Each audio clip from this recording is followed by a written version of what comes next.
Aujourd'hui, nous allons parler de la tonalité partagée dans ON1 Photoro 2024, juste après cela. Bonjour à toutes et à tous, j'espère que vous allez bien aujourd'hui. Si vous débarquez pour la première fois sur ma chaîne YouTube, je vous souhaite la bienvenue. Ici, on parle de post-production traditionnelle et créative sur les logiciels de post-production. Et bien évidemment, vous l'aurez compris, on parle de photographie en règle générale. Aujourd'hui, on va se rendre directement avec la tonalité partagée dans ON1 Photoro 2024. Il s'agit d'un filtre d'effet. Je vous rappelle, on traite des filtres d'effet en ce moment dans ON1 Photoro 2024. On va ici continuer nos tutoriels bien sûr, j'ai pas mal de contenu à faire sur ce logiciel et donc aujourd'hui on va faire cet effet là. Pour ce faire je vais aller dans la Brands AI et pour notre photo ici avant de commencer, c'est une photo qui a été recadrée en 16/9, vous l'aurez vu ici. Là ce que je vais faire, j'ai simplement corrigé un petit peu ma tonalité que je trouve un peu trop ici, trop forte, ici réglée par rapport à cela, donc je vais un peu diminuer cette chose ici. Je vais aller dans le ciel. Bon là, je l'avais un peu réglé préalablement. Bon, je trouve que c'était pas mal comme ça, mais je vais revenir quand même en arrière finalement. Et on va aller directement se rendre ici dans les effets. Et on va prendre ce fameux filtre qui est juste ici. Vous allez le voir. Il s'agit de la tonalité partagée. Voilà, juste comme cela. Tonalité partagée qui s'affecte directement dans notre image dès qu'on l'invoque. Je vous rappelle ici, si je fais mon avant et mon après, vous voyez qu'il y a une légère modification dans mon image. Pourquoi?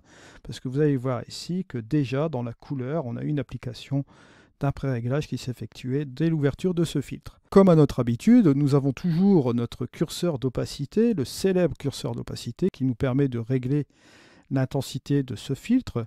D'accord, juste ici, de 0. Donc il ne s'affecte pas à 100, il s'affecte à 100%. Et bien sûr, les valeurs entre les deux, vous vous doutez bien, ça nous permet de jouer sur une certaine intensité de ce filtre. Ensuite, nous avons ces différents modes qui s'affectent directement dans notre image. Aussi également, il s'agit de pré-réglage. Vous avez différents presets qui sont ici, que vous pouvez appliquer directement sur votre photo sans aucun problème, vous voyez là. Et vous avez différents types ici que vous pouvez retrouver encore supplémentaires en plus des 5 que vous avez là.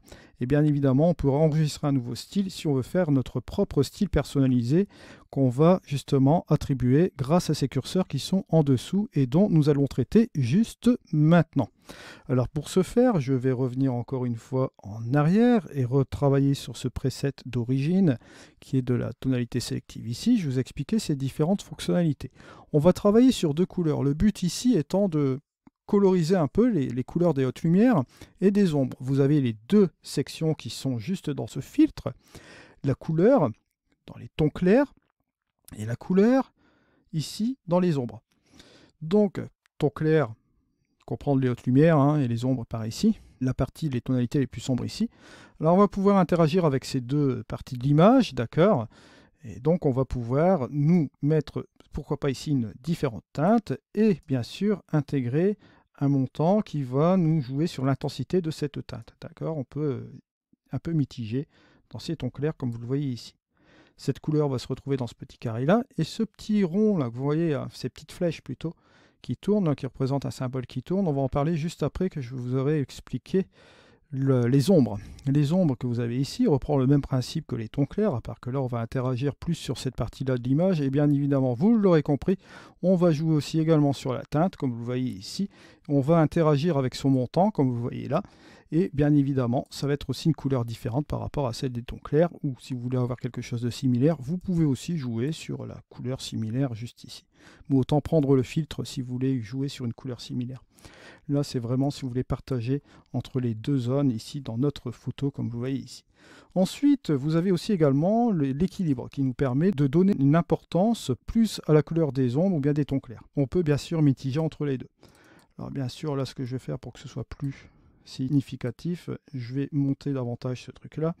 Et là, ici, je vais aller sur l'opposé ici. Comme ça, vous allez voir qu'au niveau de l'équilibre, on va pouvoir jouer davantage sur l'une ou l'autre couleur. Alors bien sûr, je vous ai parlé de cette fameuse ici, de ce fameux symbole en flèche, d'accord? Si j'appuie sur ce symbole, boum, vous allez remarquer quelque chose. On va permuter les deux couleurs des ombres et des hautes lumières. Ce qui veut dire que la couleur des ombres va devenir celle des hautes lumières et la couleur des hautes lumières va devenir celle des ombres. On va inverser la phase, comme vous voyez ici. Donc ça peut être pratique, je trouve ça vraiment bien dans ON1 justement d'avoir ce petit bouton là, ce qui permet de réguler, comme vous voyez ici, les deux différentes teintes entre les ombres et les hautes lumières Ce qui fait que vous pouvez faire votre premier réglage et après vous voyez, si en inversant la phase, ça ne peut pas convenir mieux pour les ombres et les hautes lumières. À vous de voir, c'est un mode qui est là, pourquoi pas. Ensuite, on a le mélange qui est ici. Si vous ne le voyez pas, il est juste ici, d'accord, il suffit de cliquer. Vous avez différentes options. Et dans ces options, vous allez retrouver des petits modes de fusion. Vous allez voir ici par rapport à ce filtre. Ça va avoir une interaction sur votre photo directe, un impact direct. Vous allez voir ici. Cet impact, bon forcément là on est par défaut sur le mode couleur. Pour une perspective créative, vous pouvez utiliser d'autres modes de fusion qui sont disponibles ici, comme vous voyez là. Et ça aura un impact plus ou moins différent avec votre photo, comme vous le voyez ici. D'accord? Vous avez différents impacts ici. Alors à vous de voir, hein, si vous voulez utiliser quelque chose d'assez particulier comme celui-ci, pourquoi pas, et que vous voulez jouer sur l'opacité, ça peut vous permettre de donner un effet assez sympa. Vous montez la couleur et en même temps l'intensité de ce mode ici. Voilà, vous voyez un peu la petite chose, bon par défaut c'est en couleur, voilà, juste comme ceci. Vous voyez un petit peu comment on peut interagir avec ce filtre d'effet, bien sûr. Vous avez la possibilité aussi d'utiliser les masques de luminosité si vous le souhaitez. Vous pouvez inverser le masque, c'est-à-dire ne pas appliquer l'effet du tout, interagir avec un pinceau. Si vous voulez interagir sur une certaine partie de l'image, vous pouvez le faire ici, comme vous le voyez là. Voilà. Là, vous allez interagir par pinceau sur cette partie-là. On peut inverser le masque, bien sûr, si on le souhaite. Pourquoi pas, ça peut donner une perspective créative.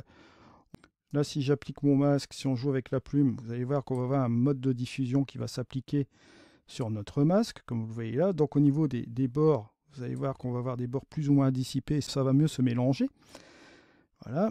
On va pouvoir appliquer, si on le souhaite, un masque de luminosité. Et là, forcément, l'impact de cette tonalité partagée va être un peu plus contrôlé. Vous allez voir ici, on va pouvoir même inverser le masque pour avoir un masque qui va être plus attribué sur les ombres. Juste ici, hein, je vous rappelle, vous avez cette chose-là. Après, vous allez pouvoir interagir, bien sûr, sur ce masque de luminosité. Et bien évidemment, appliquer plus ou moins l'effet. Donc selon le masque que vous voulez appliquer, soit un masque de haute lumière ou soit un masque d'ombre, bien sûr, les curseurs vont interagir d'une manière plus ou moins différente selon ce que vous allez utiliser, bien sûr. Je vous renvoie sur le tutoriel que j'ai fait récemment sur les masques de luminosité dans N1 Photoro 2024. Vous voyez de quoi je parle, bien sûr. Bon, je vais le laisser tel quel, ce masque, pourquoi pas. On peut même jouer avec un peu la densité. Et on a beaucoup de possibilités ici. Je vous remercie en tout cas de m'avoir suivi. On se retrouve dans une prochaine vidéo. C'était Eddy. Allez, au revoir.